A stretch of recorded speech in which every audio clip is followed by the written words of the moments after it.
In the name of God, I take you to be my wife, to have and hold from this day forward. For better, for worse, for richer, for poorer, in sickness and in health, to love and to cherish until we are parted by death. This is my solemn vow. We've heard those words a lot, I'm guessing. First, we hear those words at events where we're just spectators, we're watching. And we watch people say those words, and then after they say those words, they walk away and they're married, and it's like a moment. But those words have a different weight to them, different gravity to them when you're the one who's up front, standing in front of the church, and you're saying them to someone, saying those same words, and whoo, big deal. And then you watch other people say those words once you're married, and there's a sense of like you're reminded of where you were, and now where you are, living those words down the road a bit. I was honored to do the renewal of vows for my grandparents Kuhn on their 50th wedding anniversary, or their 50 years after they were married. And it struck me rather deeply then at that point, like, to say for richer, for poorer, for better and worse, like to say that when you're in your 20s and getting married, that's one thing, because that's all in the future. To say that when you're in your 70s and you've been through the richer and poorer, the better and the worse, the loving and cherishing, right? Especially like that sickness and in health. When you say in sickness and in health, when you're in your 20s, the health is the focus.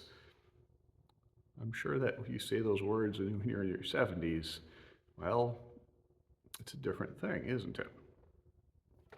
There are words that we hear again and again, and we keep on going back to. And they're meaningful every time we turn to them. Not because the words change, but because we shift, we change, we grow, things change, our context develops, right? And we go back to those words, and the question is not whether they're more or less true, right? Because they're true. They're good words. They're important and powerful. The question is, what do we bring to them? We come to this we're thinking about this because we're looking at the crowd who follows Jesus. And this week, last week, next week, we're looking at the crowd, the called, and the sent. And this week, we're looking at the people who are called, the people who leave the crowd, having heard the words of Jesus, and they say, these matter. They've heard what Jesus has to say. They've seen what Jesus has to do, how he heals, how he eats with people, how he treats people, where he is going as he proclaims to them, the kingdom of God has come near, and here we go, and will you join me on this journey? And so there are people who come out of the crowd, and they receive these words as a call, and they say, these are going to be words that we come to again and again and again. We don't want to hear these words just once. We want to keep on studying them. We want to keep on living them. We want to keep on using them as the basis for everything that we have, everything that will follow. They were convinced that what Jesus was doing was true and good and beautiful. And so,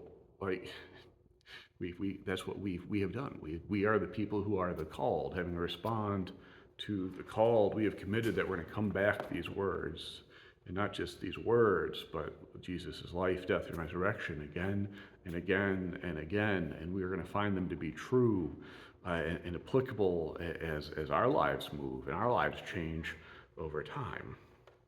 And in an interesting way in doing this, right?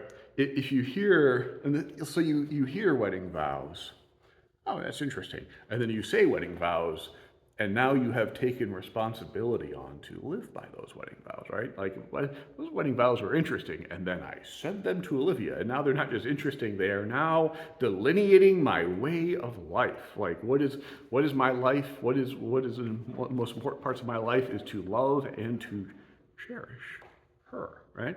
And so there's this responsibility that's taken on when you say these marriage vows.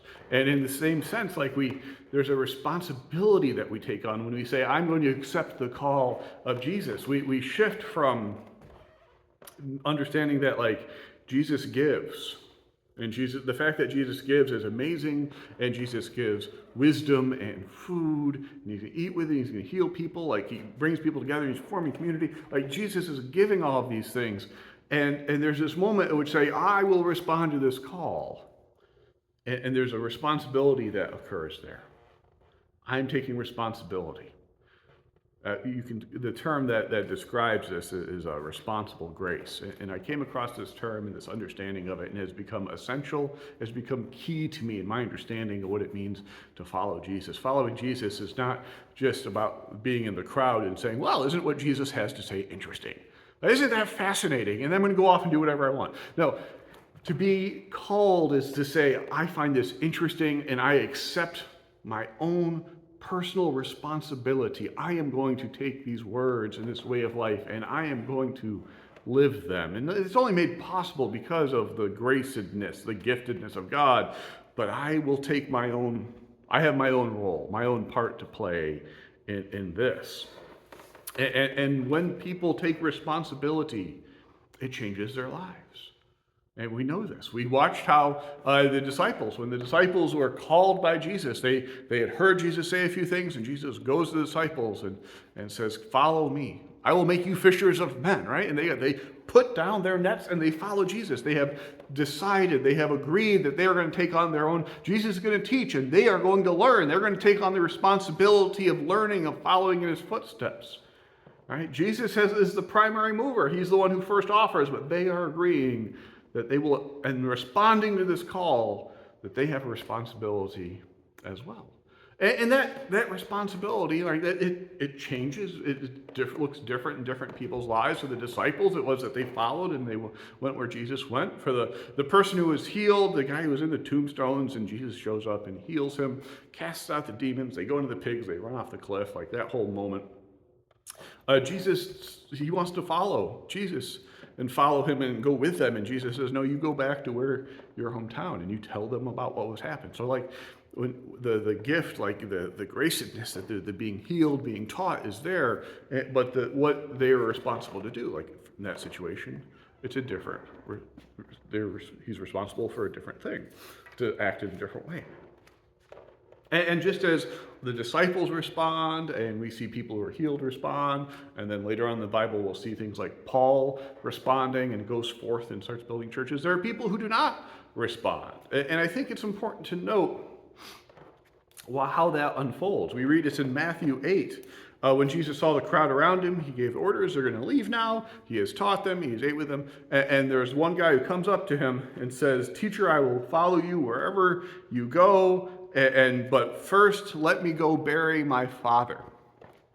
And it's this moment that context helps greatly with this, because it's not that the guy needed to go back and bury his dad because his dad was on his deathbed. It's not like, Jesus, I'll be with you in 3 days. Like, you tell me where you're headed, I'll follow, I'll hurry, I'll catch up. No. What the guy is saying is, I want to follow you, but I'm going to go back and fulfill all of my expectations, all the things that my family wants me to do. I'm going to meet everything my family asks me to do until my father, the head of the household, is dead, and then I will be head of the household, and then I will be able to decide what I want to do. But until that day comes, my dad is my Lord, but you can be my Lord next. And Jesus says, no. Now, if you're going to respond to the call to follow me, that Jesus is Lord, like you got to do it now, right? You can't like put it off. If either be part of the crowd and say, isn't that interesting? Isn't that intriguing? Or respond to the call and follow. Take your own, accept responsibility for following, or don't. And Jesus gets in the Bible and leaves with the disciples, the ones who have taken responsibility for following, and they leave, and that guy is left behind. And I hope that at some point the guy does turn around and realize what he needs to do, and goes and is welcomed with open arms into the disciples and to the people who are following Jesus, and understands that that's part of what he needs to do. In the same way that, frankly, I believe is true for all of us. We need to move from the crowd. And I mean, you're listening to a sermon on YouTube. You've probably left the crowd. Thank you, right?